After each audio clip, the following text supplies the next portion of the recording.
There's a big difference, I think, people who rob for money, or people who rob to get a status, or to feel that is as an empowerment, or as a way of putting them on the map. So we see a lot of different stories that come into the program. I think people engage in restoring something for very, very different reasons.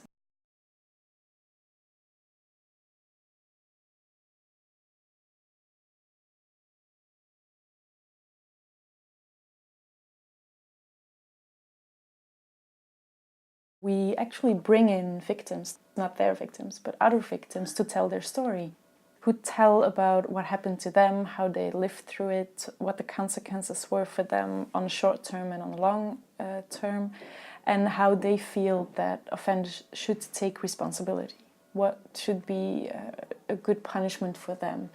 And very often people say that they don't want a long prison sentence. They want a prison sentence in which people learn about what happened, and they can empathize with the prisoners and the community, and their biggest concern is that they get integrated. So it's very fruitful for offenders to hear that from victims.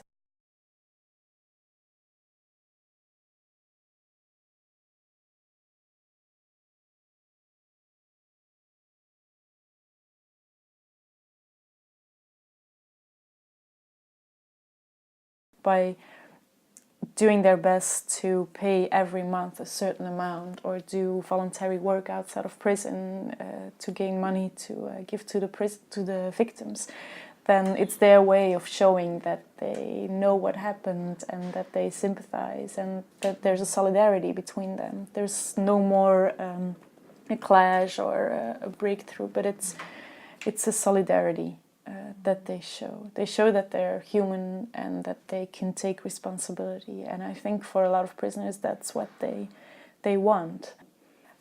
You see a change from anger or hate to a more solidarity and a more a connection. That's something I believe in very strong. When a victim and an offender meet, there's a connection.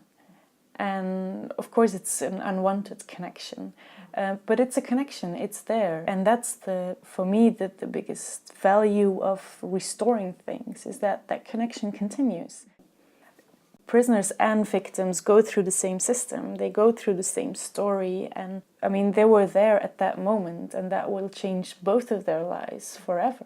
And I think prison system up to today does not give enough care or attention for that connection. Prison really cuts off networks or does not pay attention to them. So yeah, I think that's at the heart of what we try to do.